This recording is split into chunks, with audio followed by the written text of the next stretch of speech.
Hi, thanks for joining me and welcome back to the channel. So today's video is really a very special one. It's one I've kind of been campaigning for at least 10 years.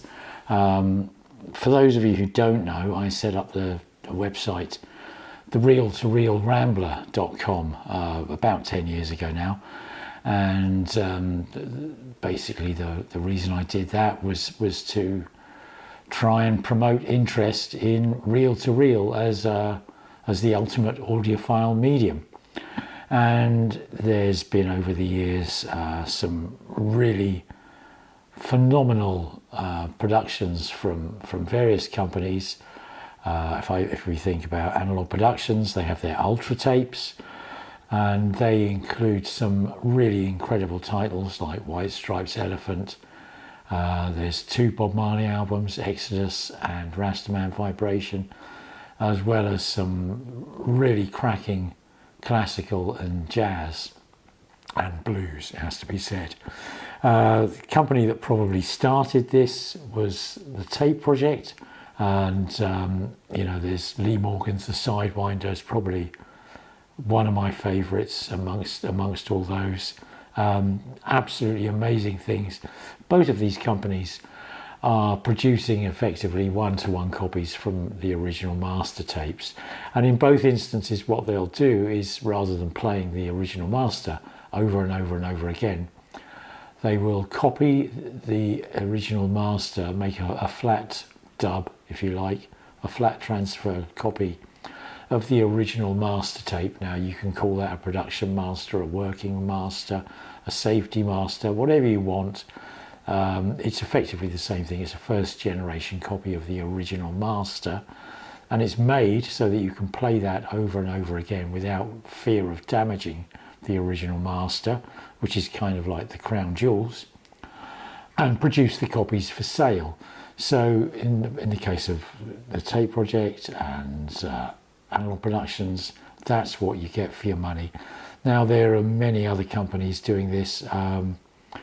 Perhaps most famously is Revox.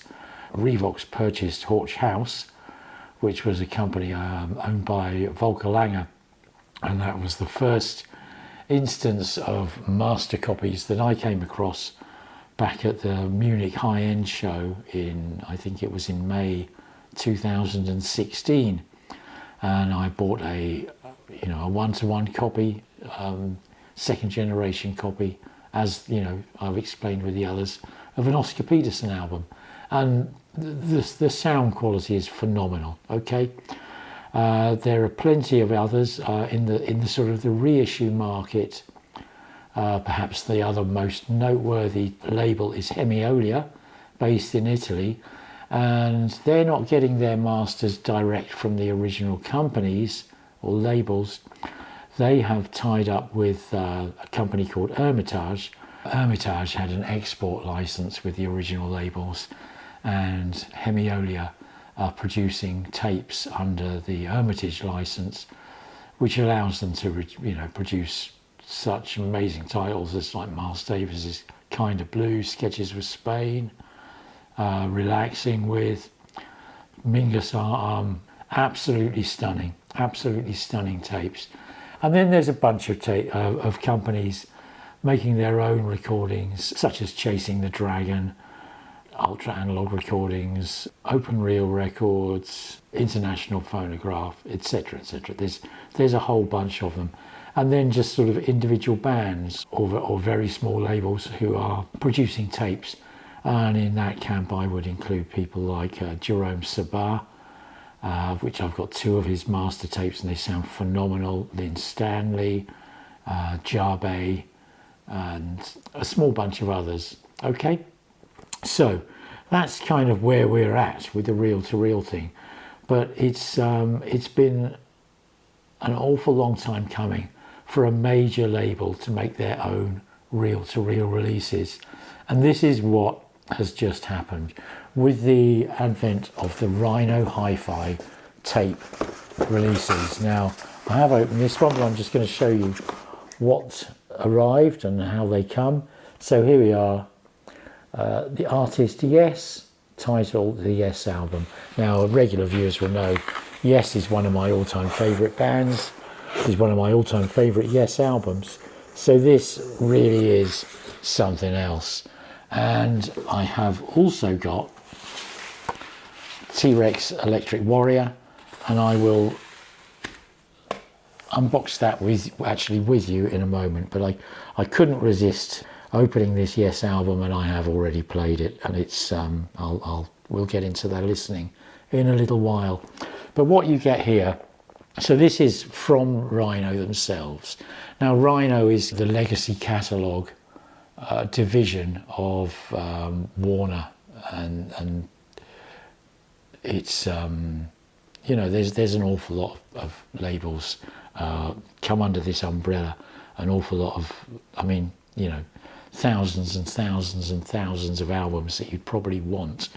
So this is immensely big news. Now I'm just going to show you this before we get to anywhere else.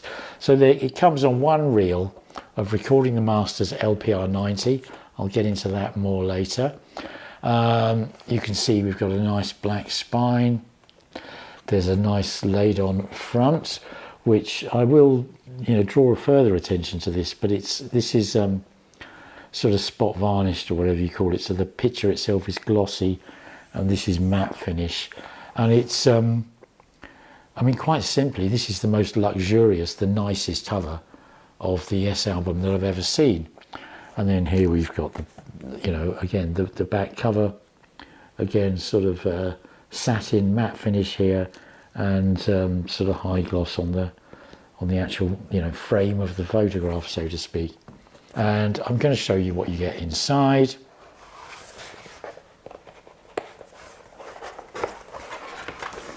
So here we go, really nice black lined box. First of all, I'm going to show you this. So the original master tape would have been on 2 reels. That's just the way it went in the old days. And, you know, clearly this is BASF tape. You can kind of tell from the box. And BASF, they had various formulations of tape, if you like, SM468, SM900. SM900 is a much more modern one, actually. SM911, PM528. These are all really, really good sort of master quality tape brands, tape formulations, if you like. Now, BASF was purchased, or you know, it's changed ownership many times over the decades, but the French company Recording the Masters is the latest iteration of that same company. So I think we had Agfa, BASF, M-Tech, Pyral, and Recording the Masters. There's probably a few in there I've forgotten, to be perfectly honest, off the top of my head. But it's the same machines, the same formulations. Now, anyone who's worried about old tapes thinking, oh yeah, but there was this sticky shed, that was something that affected Ampex primarily, and a couple of other brands. The BASF, Agfa, M-Tech, RMGI, these formulations, they weren't affected by that. So the fact that these are like 40, 50-year-old formulations is a good thing, not a bad thing. Having said that, this isn't on a 40 or 50-year-old formulation tape, and I'll get into that. But okay, this is how the original master would have come. So, you know, we've got here on the 3rd of January 1971, the engineer is Eddie Offord, the producer is Eddie Offord, and Yours Is No Disgrace, The Clap, and Starship Trooper.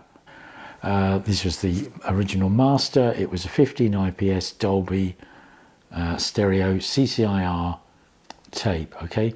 CCIR and NAB is something that we need to talk about briefly. That's an equalization which is of both the recording and of tape recorders. So you need to make sure your tape recorder is CCIR capable rather than just NAB, okay? And then here's the other side. So again, we've got, you know, this is reel 2 of 2. It doesn't say there, but it is. I've seen All Good People, Adventure, and Perpetual Change. Same date, 3rd of the 7th, 71. Did I say 3rd of the 1st? Yeah. Okay, well, I think that's 3rd of the 1st, 71. Okay. It's just Eddie's writing there. And then inside here, we got some nice pictures. Pictures from the, you know, previously seen and previously unseen, which I think is all very cool. And then a little bit here, which is telling you about how this tape is made. And I'm going to read this out. Rhino High Fidelity. This tape has been duplicated in real time from a 1-to-1 copy of the original flat analog stereo master tape. The equalization curve is IEC. IEC is another way of describing CCIR. It must be reproduced at a speed of 15 inches per second using a half-track stereo-enabled tape machine. The tape is delivered tails out and should be rewound on an empty reel before playing to maintain proper tension and storage quality. Tapes should be stored in a cool, clean place away from magnetic fields. Make sure playing equipment is in good condition, that tape tension and speed are correct, and that the reproducing head and driving mechanism are clean at all times. The life of this tape is virtually unlimited if subject to proper care and storage. Rhino Hi-Fi credits down the bottom. Production for this release, Steve Woolard. Tape duplication services by Recording the Masters. So it looks to me as if this is actually being reproduced at Recording the Masters in France. Now, under the, you know, with my reel-to-reel Rambler hat on, I have actually visited Recording the Masters, and I think I'm one of the only press to actually ever do so. So I will leave a link down below to a story all about that on my website, the Reel-to-Reel Rambler. Okay, but you know what we got here is something that's you know, literally a flat transfer of the original master tape, and you know, a flat copy of that. So it's 2 generations from the original master tape. Now, bear in mind, when a record is typically cut, you don't get the original master tape. They probably make a production master, a safety master, a distribution master, again, whatever they want to call it, a first generation copy of the original master. And a cut is more often than not made from that. So instead of making a cut from a safety master, so to speak, what we're doing here is we're making a tape copy of a safety master. So rather than the cutting, the plating, the making of the father, the mother, the stampers, and then the pressing, and then the subsequent reproduction of that, where you've got to take in the cartridge condition and alignment and your phono stage and all of the rest of it. Instead of all of that, you're just making one extra tape copy and playing it back on a tape machine. Now, this is why I think that tape is the ultimate source, the ultimate musical source. And I've long championed this, as I've already mentioned, with my website, the Reel-to-Reel Rambler. Now, specifically, what about this tape here? So this is made onto Recording the Masters LPR 90. Now, the highest specification tape that Recording the Masters currently make is called SM 900, okay?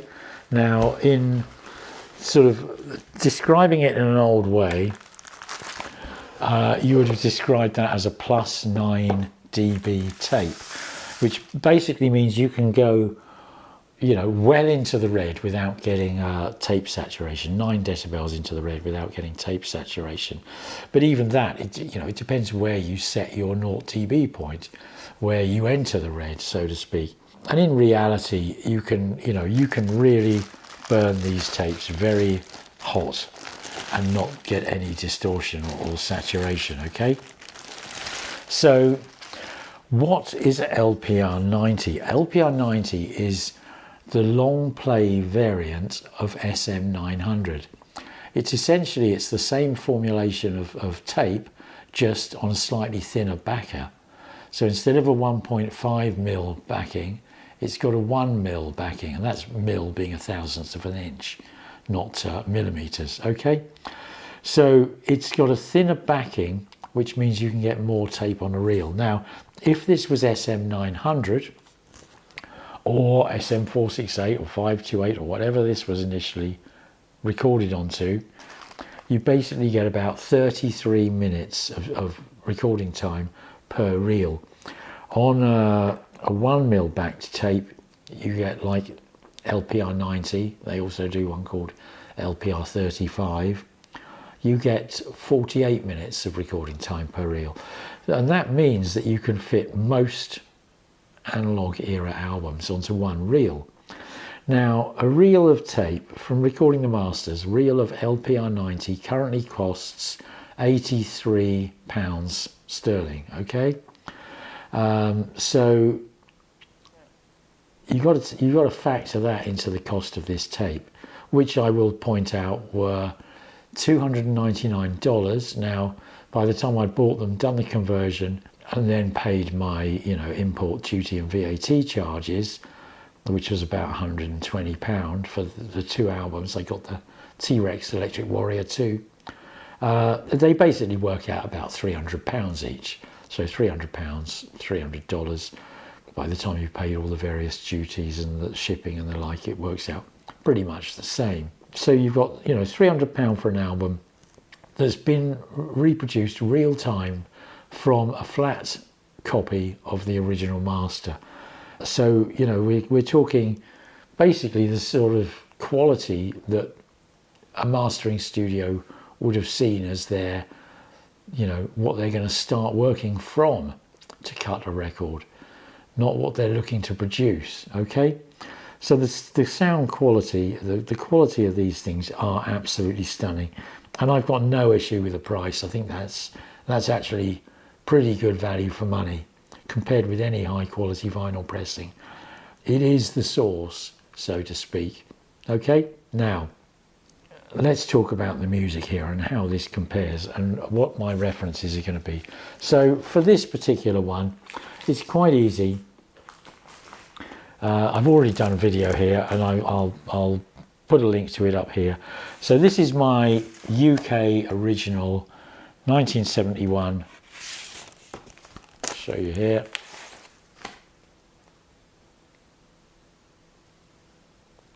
That's a 1971 UK original, and that's kind of like my ultimate reference. But that has been beaten basically in recent, I'd say recent years, but it's only just recent years. It's more like recent months, and that was by this. Now, here we've got cut by Kevin Gray from the original analog master tapes, I believe. So this would have been cut from, let me just get the tapes pictured here, okay? And this is the Analog Productions Atlantic 75th Anniversary double 45 RPM cut. So I replayed this as a reference, and just before I go on to talking about the tape, I'm just going to consult my notes here and just read what I wrote. Now, part of the reason for doing this was to set the volume levels, and I set this to be about sort of 86 dB at the start of the song. Okay, that's kind of the level I was listening at, and I think I ought to point out at this point that my turntable vinyl playing system is, it's definitely not the best in the world, but it is very high end, okay? I use a Clear Audio Master reference turntable, and I use a Clear Audio Unity tone arm, which is their current top of the range, with a DaVinci V2 cartridge. And my phono stage is Aesthetics' top of the range, 2-box. There's 24 tubes in it, including the power supply. It's certainly an absolute top flight vinyl playing system. And this played on there, just putting it on and me, making a few notes, I just wrote, it sounds utterly flipping ace. It really does. This sounds phenomenal, okay? For any one of you, which I appreciate, maybe it's probably most of you, who are, you know, in the vinyl market but haven't got, you know, into tape yet, this is an absolute staggering sounding record. And what Kevin Gray has done here is just, you know, extracted as much as he possibly can from the tape and cut to vinyl. Okay, it sounds phenomenal. But now we need to talk about the tape. And just as I did with the vinyl playing system, I'm going to talk about my tape replay equipment. Now, I've currently got 3 reel-to-reel machines. I've got a Technics RS 1500, which doesn't replay CCIR. I have got a direct head output, so I can put a tape stage in there, which will, you know, overcome that issue. I've got 2 Studas, which are professional studio machines, a Studa A812 and a Studa A80. And the A80 specifically is an A80 VU, which means it's the original, you know, Mark I version of the machine, introduced in 1970. And just out of pure interest, its original owner was EMI at their Hayes, Middlesex plant. Okay, so the A80 is a pure mastering machine, and that's what I use to replay these. Okay, but you know, you can, and I did when I first got into tape.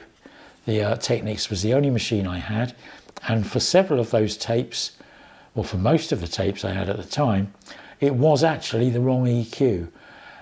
And even though it was the wrong EQ, so I would have got too much treble and too little bass, according to which way round the wrong EQ is, you can still very, very, very much appreciate the quality of tape, and its quality is staggering.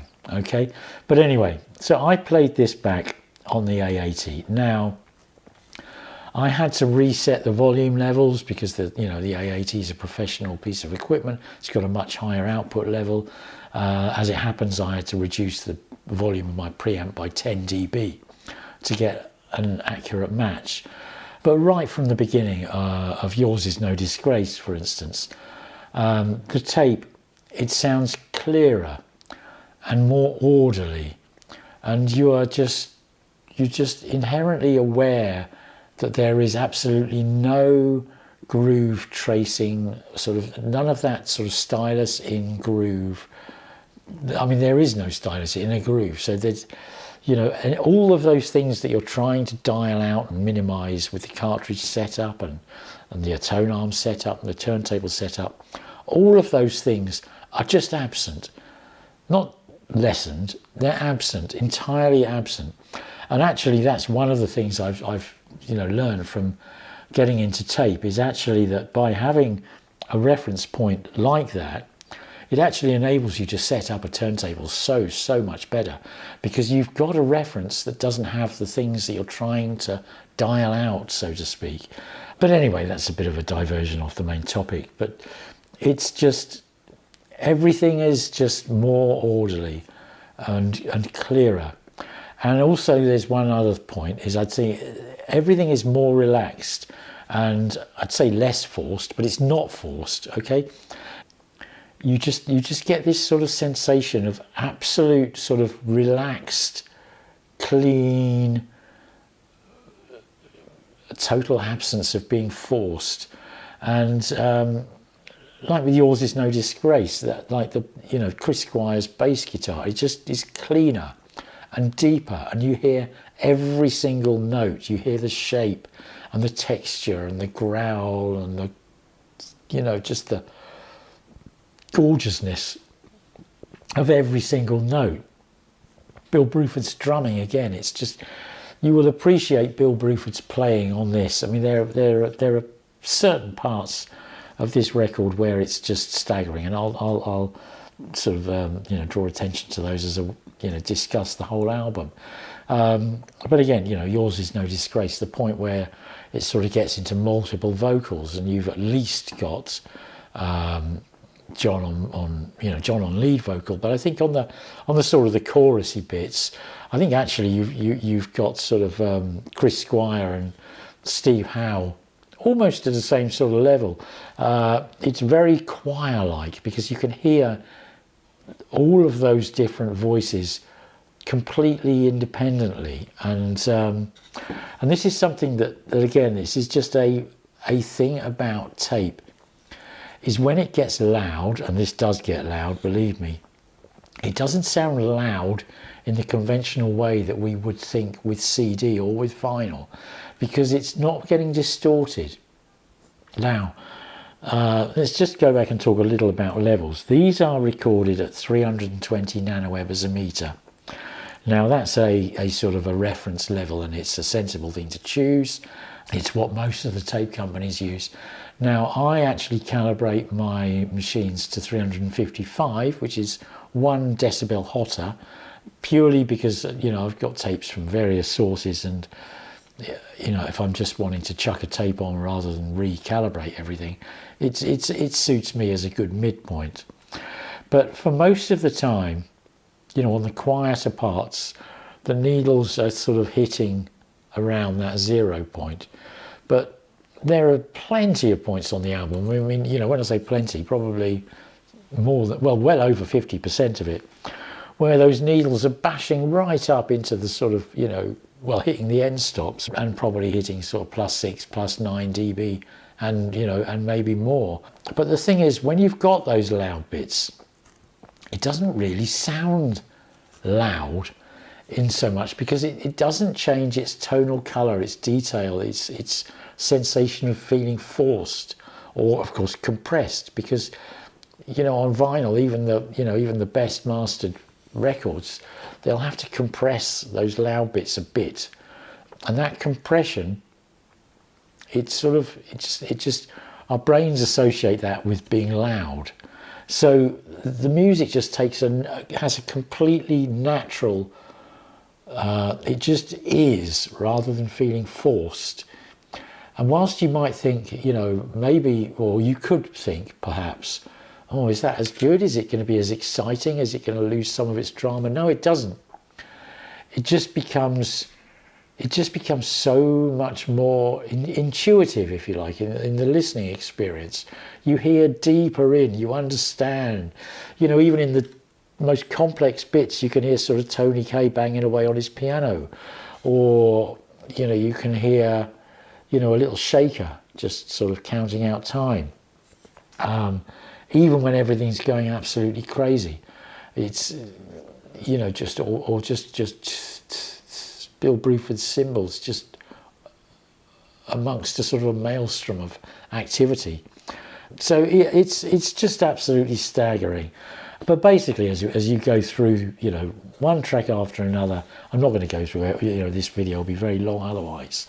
But it's just, you know, the evenness. So, you know, Chris Squire's bass, every note has got the same quality to it, the same texture, the same timbre. Obviously it changes from, you know, his playing style, if you like, changes, you know, from phrase to phrase, and obviously the notes change as he you know, plays. But you know, fast forwarding a little bit, if we go to the clap, obviously that's a Steve Howe guitar solo.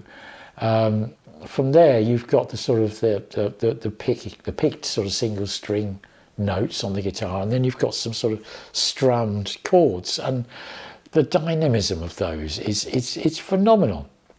Now, let's move on to Starship Trooper. You know, I just want to try and get across here how the quality of this unforcedness, and how things can get, I mean, you know, it gets supremely loud at points. If you think of the passage where you have John saying, "Speak to me of summer, long winters long," etc., you know. But the music there is building and massive, and John's voice is just, it's soft and smooth and smoky and natural. His Lancashire accent is just utterly natural and creamy and smoky. It's beautiful. And no matter how massive the music becomes, again, without sounding forced, it just swells and builds and becomes absolutely massive. Yet his voice, without shouting, without being buried, without overpowering. Just, you know, speak to me of summer. Just, it's there, you know, and it just is. And that's the thing about this, it just is. And then you've got that bit where sort of after John sings you may follow, and then the music again, it builds up, and there's all these and it's you know, John, Chris, Steve, they're all singing there, but you can hear each of their voices independently, the texture, the timbre, the shape and colour, if you like, of their voices. And it's more natural than you've ever heard. And time again, where there's these sort of backing vocals, multiple vocal parts. I mean, I've had fast forward massively onto your move on, you know, on the other side of the album. It's on the same reel here, of course. Don't surround yourself with yourself. John will sing it, and then there'll be, you know, the rest of the band will repeat and echo that. But it's just, you hear that on the vinyl, but it's sort of forced and it's sort of compressed, and it just sort of melds together a bit. And exactly the same thing happens with digital, I think. It's like the sampling resolution of digital formats, even high resolution, they don't allow for that absolute natural individual quality to be maintained, and things get sort of lumped together and compressed and squashed and melded and sort of you know, kind of averaged out, so to speak. And that's just not apparent here. It's absolutely wonderful. I mentioned Bruford's drumming and Chris Squire's bass playing, obviously the timing. I mean, the section of Starship Trooper Disillusion, the middle bit, just before it goes into the Worm, which is the sort of, you know, the finale sort of repeating kind of riff. The timing of that is just staggering. And again, this is all part and parcel of a complete lack of forcedness. You know, it flows from the speakers. It just exists. The music is, it's not being delivered to you. It just exists, and you are allowed to witness it. And that's kind of how I would best describe this. And as each element builds, I mean, we get into the Worm. It just, nothing overpowers, nothing becomes distorted. Nothing kind of masks something out. As loud as it wants to get, the tiniest things are still there with exactly the same kind of fidelity and timbre and naturalness in the background as can be. Okay, so now if I just return, well, if we go to the original album, of course, we'd be flipping over here for side 2. One of the biggest, well, I think, you know, the biggest problem with the analog productions 45 RPM versions, of course, is that they're being 45 RPM, they're on 4 sides. So you've got to flip this over twice. Now, the advantage of this is the whole album is on one reel. So you don't have to flip over at all. It's like a CD in that respect. So, you know, we're still playing here. We haven't had to flip over at all. Now, you know, bear that in mind for things like, you know, we've got the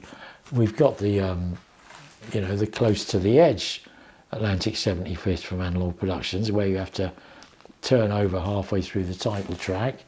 We're still awaiting the, you know, the Foxtrot, Genesis Foxtrot. We've got the Lamb Lies Down, where it's on 8 sides. So, you know, Close to the Edge in this instance, not only would we not have to turn over halfway through Close to the Edge, we don't even need to turn over between sides 1 and 2. You know, that's assuming that they do it. And, you know, please, Rhino, we want Close to the Edge pretty soon.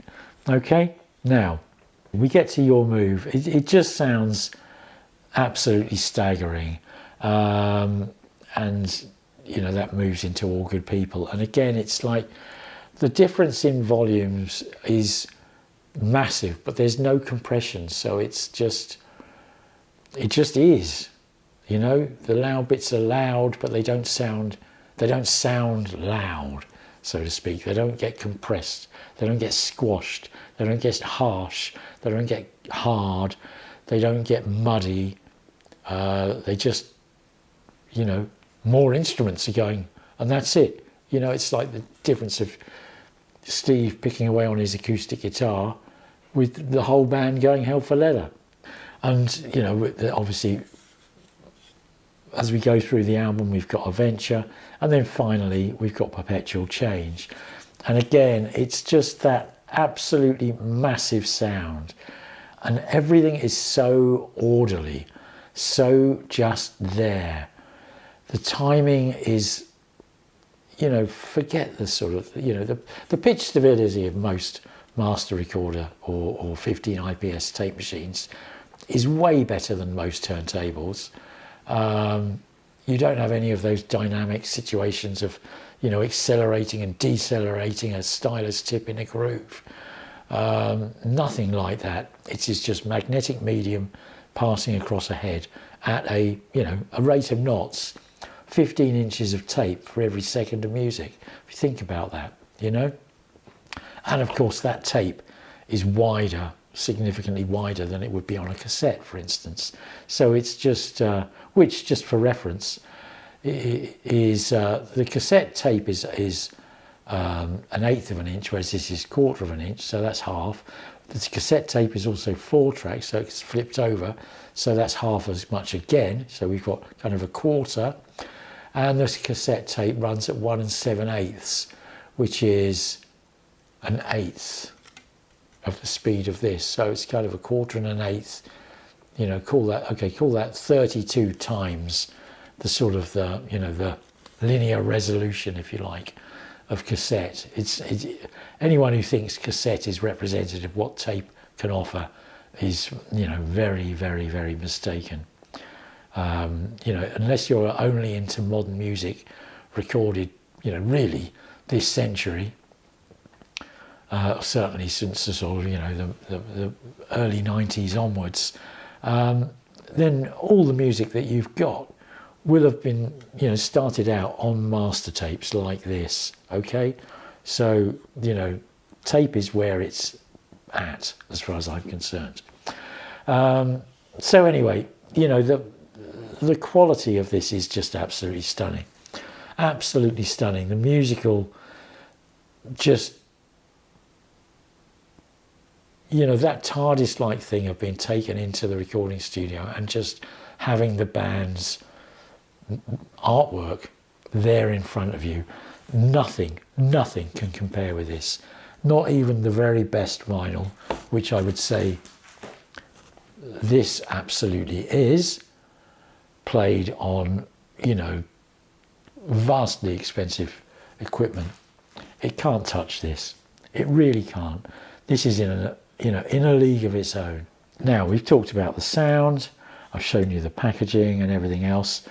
So what I want to do now, just to finish off the review, is I'm actually going to unbox the T-Rex reel in front of you, so to speak, live as we are here.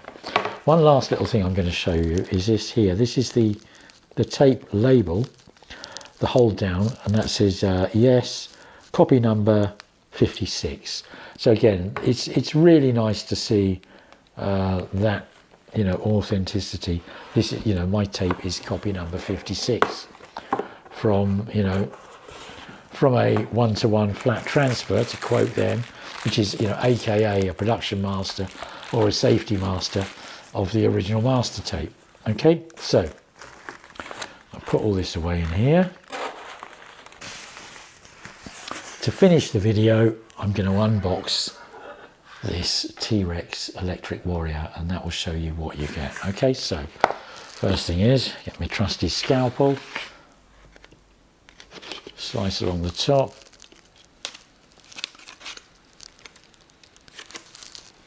and down here. Right, that's that slice through. I will point out, this is quite cool, so, you know, that's the front, that's the back, Rhino tape packaging. And the sides, one wonders whether as a collectible, I suppose as a collectible I need to keep these really, but I'll probably pop them in the loft. But anyway, so I've opened that up. What we do, open up, and in here, as you can see, we've got the album. Now I'll just put the outer wraps away. So here we have T-Rex Electric Warrior, and whether it's the next video or the one after, I will be reviewing this too. And just so that you know, my reference for that will be a UK original pressing, and I'm just going to show you what a UK original pressing of this looks like. So here's the inner sleeve. Okay, and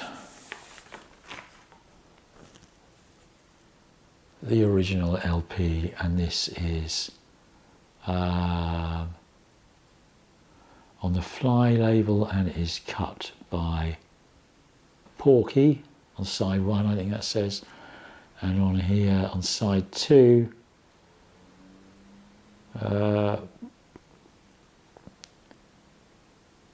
Pecco Duck, I think it says. Anyway, that's what my reference will be, and we'll get on to talking about this next week. So here we go. The front and the back, which does replicate the original LP's front and the back.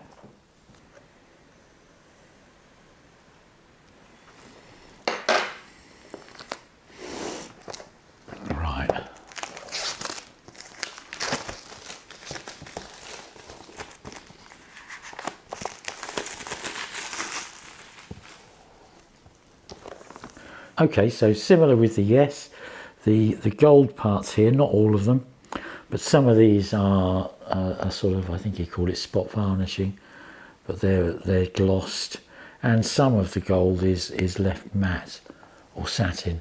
So, you know, it's a really, really, really nicely done cover. Really, very, very, very nice. And then inside, what do we get?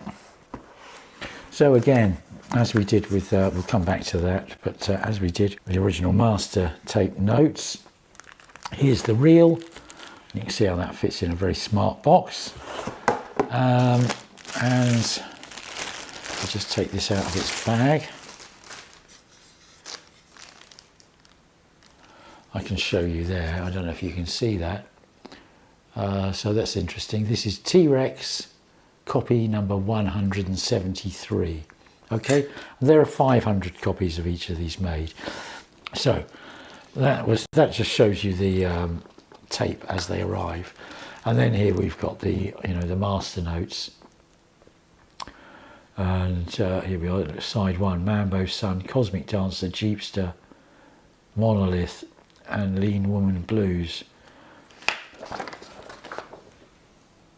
And there's the inside. Okay, so we'll get onto this in the next video, but I just wanted to show you the actual unboxing of one of these tapes and what the ultimate experience is like. So I think on that note, what we have here is the first major label 2-track 15 IPS, essentially a one-to-one copy of the original master tape release, official release. And how absolutely damn cool that we've got the Yes album, one of my favourite albums from one of my absolute favourite artists. And this is by almost no comparison. Whereas the Analog Productions is definitely the best sounding vinyl copy that there is, without any doubt, in my opinion. This is a whole different ball game. It really, really, really is. It really is. Okay, so on that note, I will say thank you very much for watching. I hope you enjoyed the video. If you did, please hit the like button, and please press the subscribe button. It costs nothing to subscribe, and it really helps with the algorithms. Thanks very much for watching. Bye now.